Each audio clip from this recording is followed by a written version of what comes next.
Hello YouTubers, this is the noobifier with an update to a video that I released back in 2016. For nostalgia, I have that video linked up for you right now. Pretty cool to see how far both the game project and the channel have come since it was published. With the release of the 100i to concept, we have a new working document outlining fuel in Star Citizen. I did a video about an announcement in that document. Some viewers seem to have missed the message of that video, likely because they prejudged it based on the video title. The Coles notes, I wasn't upset that carrier fighters were limited. That part actually incentivizes teamwork. The video is actually about why only fighters were limited. I was actually just questioning the rationale that some ships in a similar role, like the 325A, had and the Gladius had not. I have that video linked in the description if you'd like to see it, and with that clarification out of the way, here is what we know about fuel and refueling mechanics within Star Citizen. This is a lot of topic that I've tried to crush down into a no bullshit format. If you like it, do me a solid by sharing it with a friend.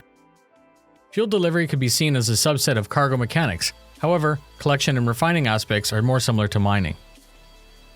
In 2014 on 10 for the Chair, Chris Roberts elaborated how fuel would be collected, refined, and sold in the universe.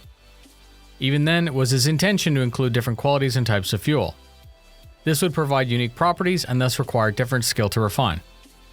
Based on the updated design document that was released with the new 100i, there are some new, broad implications to note. All of our ships have at least one hydrogen fuel tank for maneuvering thrusters, boost, and afterburners. Most also have a quantum fuel tank. Maneuvering thrusters consume hydrogen fuel whenever the ship is moving. Currently, every class of ship, except what's being called carrier-based fighters, have a fuel scavenging system or the ability to mount one. Its effectiveness is going to be based on the environment that you're flying through and the quality or level of the equipment.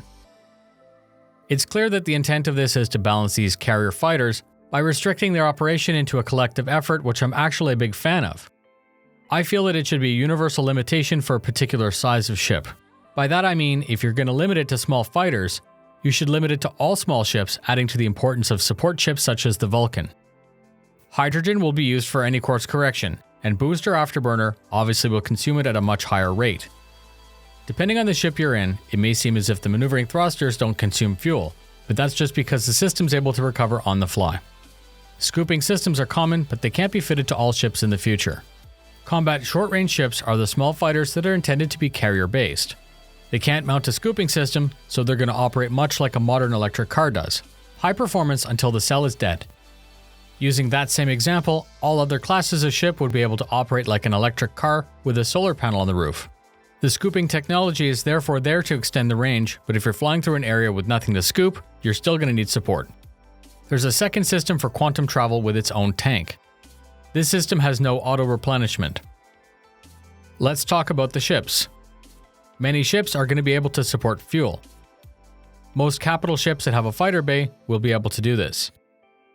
As a minimum, I expect the Crucible, the Carrack, the Polaris, the Icarus, and the Javelin. The new Vulcan has tanks and drones specifically designed to perform refueling, and that would therefore open up possibility for anything that can mount a bear drone. There are currently only two ships capable of refining fuel, and both are virtually the same ship. The Starfarer or Star F and the Starfarer Gemini or Star G. This ship is built from the ground up as a fuel collection, transportation, refinery, and delivery platform. Both start out from the same hull. However, the Star G was optimized by Aegis for military service, which is why it's not branded MISC. This ship launched in concept as a medium ship with a crew of 2, and it's grown up a lot. Now it lists a crew of 7 and it's a monster. In spite of this, the ship is still fully capable of landing on a planet. The ship is separated into unique sections. The rear section holds liquid cargo containers and refinery components. These can be jettisoned or replaced with the modular containers if you choose to carry standard cargo. Between them, on the second floor, is a metal catwalk giving the crew access to the systems even if the ship is moving. There's a very wide ramp and door giving you access to the internal cargo bay. For balance, it was announced that there was no actual plans for larger craft such as the Ursa rover or any snub fighters. That could change in the future, but I think it's fine for ships to specialize in their roles. I see this as a great place to store supplies and parts for the journey. The front is where the fuel collection happens. Both variants can mount to scoop or substitute an Aegis missile pod packing a big punch. No scoop obviously means no scooping fuel. When choosing between the two, here's what you need to know. Both are very strong, slow, and reasonably well defended. Double shields protect a very well armored hull. It's no wonder the military opted to update this ship rather than making their own. The Star G packs a bigger power plant, better armor, stronger shields, larger weapons, and comes fitted with the missile pod. All that comes at the cost of cargo and some maneuvering. This ship should never be left without an escort, so the standard Star F would actually be the one that I would choose. There's a couple ways to play the fuel mechanics in Star Citizen. You can collect it and refine it, or you can just buy it and transport it. Remember, fuel is not the only thing that you can carry. The ship is optimized for liquid, and in a drought, water could end up being 10 times more valuable than fuel. Your clients could be service beacons, org mates, or simply dropping it off at a truck stop. Let's break down the jobs associated with fuel collection and delivery. First, the pilot, who's responsible for the regular charting and navigation of the craft. That job would also include maneuvering through the pockets of raw material that could be converted into fuel.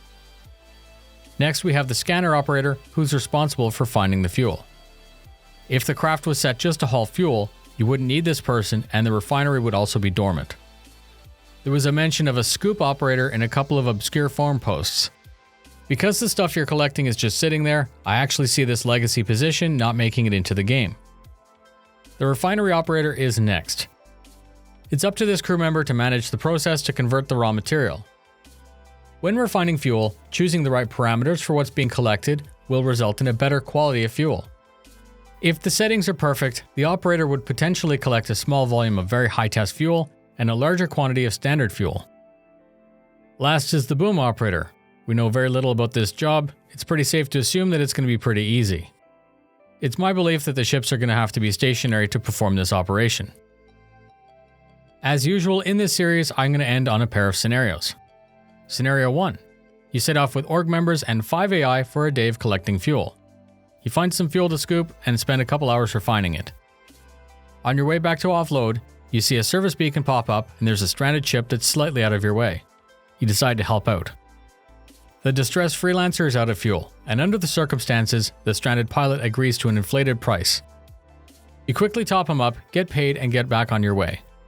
You realize that you helped out, but you also put yourself at risk because you didn't have support. That could have been a pirate trap, so in the future, you decide not to be so eager to rush in. The freelancer pilot rated your deed very well, which increased your reputation. Scenario 2. Your org's planning a deep space mission. A big fleet supported by fighters, marines, medics, repair, and exploration. It's your job to keep the fleet moving, but you're also tasked with hauling ammo to keep the Vulcans functioning. You decide to equip the scoop and trade 2 tanks for cargo pods. Jump after jump, the fleet stops to refuel. The Vulcans speed up the process by fueling by drone and then linking up with the Starfarer to top up. The Starfarer is processing fuel on the move. The journey's using more fuel than what's being refined, but the reserves are full, and this is no cause for alarm.